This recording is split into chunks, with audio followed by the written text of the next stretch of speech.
ಮುಡಾ ಪ್ರಕರಣದಲ್ಲಿ ಸಿಎಂ ಸಿದ್ದರಾಮಯ್ಯ ವಿರುದ್ಧ ದೂರು ನೀಡಿದಂತಹ ಸ್ನೇಹಮಯಿ ಕೃಷ್ಣ ಅವರು ಇವತ್ತು ಮೈಸೂರು ಲೋಕಾಯುಕ್ತ ಕಚೇರಿಗೆ ಭೇಟಿ ನೀಡಿದ್ರು. ಯಾವ ಕಾರಣಕ್ಕೆ ಭೇಟಿ ನೀಡಿದ್ರು, ಅಧಿಕಾರಿಗಳ ಜೊತೆ ನಡೆಸಿದಂತಹ ಚರ್ಚೆ ಏನು, ಈ ಬಗ್ಗೆ ಮಾತಾಡಲಿಕ್ಕೆ ಖುದ್ದು ದೂರುದಾರ ಸ್ನೇಹಮಯಿ ಕೃಷ್ಣ ನಮ್ಮ ಜೊತೆಗಿದ್ರೆ. ಸರ್, ಈಗಾಗಲೇ FIR ದಾಖಲಾಗಿದೆ, ತನಿಖೆ ಆರಂಭವಾಗಿದೆ, ದಾಖಲೆಗಳ ಸಂಗ್ರಹಣೆ ಕೆಲಸ ಆಗ್ತಾ ಇದೆ ಅನ್ನೋ ಮಾಹಿತಿ ಲಭ್ಯವಾಗಿದೆ. ಇವತ್ತು ತಾವು ಮೈಸೂರು ಲೋಕಾಯುಕ್ತಕ್ಕೆ ಬಂದಿರೋ ಕಾರಣ?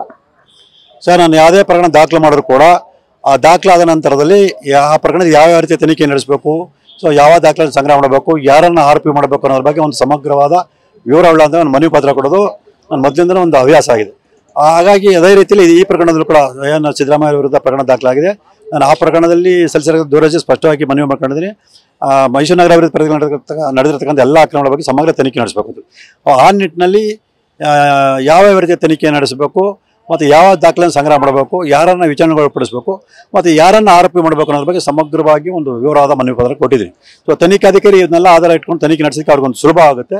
ಮತ್ತು ಅಕಸ್ಮಾತ್ ಅವ್ರೇನಾದ್ರು ಯಾರಾದ್ರೂ ಪ್ರಭಾವಕ್ಕೊಳಗಾಗಿ ಅಥವಾ ಆಮಿಷಕ್ಕೊಳಗಾಗಿ ಮತ್ತೊಂದು ಕಾರಣದಿಂದನೋ ಅವ್ರು ಕೆಲವು ವಿಚಾರನ ತನಿಖೆ ಮಾಡದೆ ಕೈ ಬಿಟ್ಟಾಗ ಅದನ್ನು ಮಾನ್ಯ ನ್ಯಾಯಾಲಯ ಗಮನಕ್ಕೆ ತಂದು ಉದ್ದೇಶಪೂರ್ವಕ ತನಿಖಾಧಿಕಾರಿ ಈ ಅಂಶನ ಕೈ ಬಿಟ್ಟಿದ್ದಾರೆ, ನಾನು ಲಿಖಿತ ಮನವಿ ಪತ್ರ ಕೊಟ್ಟಿದ್ರು ಕೂಡ ಈ ಅಂಶನ ಕೈ ಬಿಟ್ಟಿದ್ದಾರೆ ಅಂತ ಮಾನ್ಯ ಗಮನಕ್ಕೆ ತಂದು ನನ್ನ ಆರೋಪನ ಸಾಬೀತುಪಡಿಸೋದಕ್ಕೆ ಅಥವಾ ಮುಂದುವರೆ ತನಿಖೆ ನಡೆಸೋದಕ್ಕೆ ಅವ್ನು ಮನವಿ ಮಾಡ್ಕೊಳ್ಳೋಕೆ ಅನುಕೂಲ ಆಗುತ್ತೆ ಅನ್ನೋ ಕಾರಣಕ್ಕೆ ಮನವಿ ಪತ್ರನ ಕೊಟ್ಟಿದ್ದೀನಿ. ಒಂದು ಸುದೀರ್ಘವಾದಂತಹ ಮನವಿ ಪತ್ರ ನಾನು ಸಹ ನೋಡ್ತಾ ಇದ್ದಾರೆ. ಸಾಕಷ್ಟು ಅಂಶಗಳಿದೆ, ಜಮೀನಿನ ವಿಚಾರವಾಗಿ ಅಥವಾ ಸಿದ್ದರಾಮಯ್ಯ ಅವರ ಪತ್ನಿಯ ಜಾಗವನ್ನ ನೋಡಿಲ್ವಾ, ಈ ರೀತಿ ಸಾಕಷ್ಟು ಅನುಮಾನಗಳು ವ್ಯಕ್ತಪಡಿಸಿ ಬರ್ತಿರುವಂತದ್ದು. ಎಷ್ಟು ಪುಟಗಳಿದೆ, ಏನೆಲ್ಲ ಪ್ರಮುಖ ಅಂಶಗಳಿದೆ?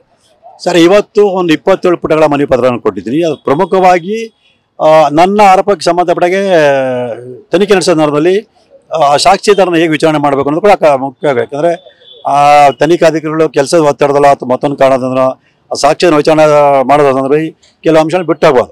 ಸೊ ನಾನು ಇಲ್ಲಿ ಲಿಖಿತವಾಗಿ ಕೊಟ್ಟಿರೋದ್ರಿಂದ ಆ ಲಿಖಿತ ಮನವಿ ಪತ್ರನ ಇಟ್ಕೊಂಡು ಸಾಕ್ಷಿದಾರನ ವಿಚಾರಣೆ ಒಳಪಡಿಸೋಕ್ಕೆ ಅವ್ರಿಗೆ ಅನುಕೂಲ ಆಗುತ್ತೆ.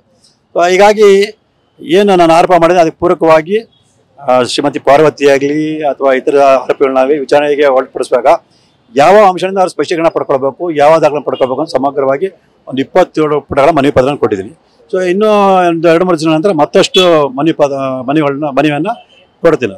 ಅಂದ್ರೆ ಈಗ ತಮ್ಮ ಒಂದು ಮನವಿ ಪತ್ರದಲ್ಲಿ ಈ ಆರೋಪಿಗಳನ್ನ ಕರೆದು ವಿಚಾರಣೆ ಮಾಡಿಸುವಂತದ್ದು, ಅವರಿಗೆ ನೋಟಿಸ್ ಕೊಡುವಂತದ್ರ ಬಗ್ಗೆ ಏನಾದ್ರು ಉಲ್ಲೇಖ ಇದೆಯಾ ಅಥವಾ ಅದರ ಅವಶ್ಯಕತೆ ಸದ್ಯದ ಈಗ ಪರಿಸ್ಥಿತಿಯಲ್ಲಿ ಇದೆಯಾ ಅಂತ?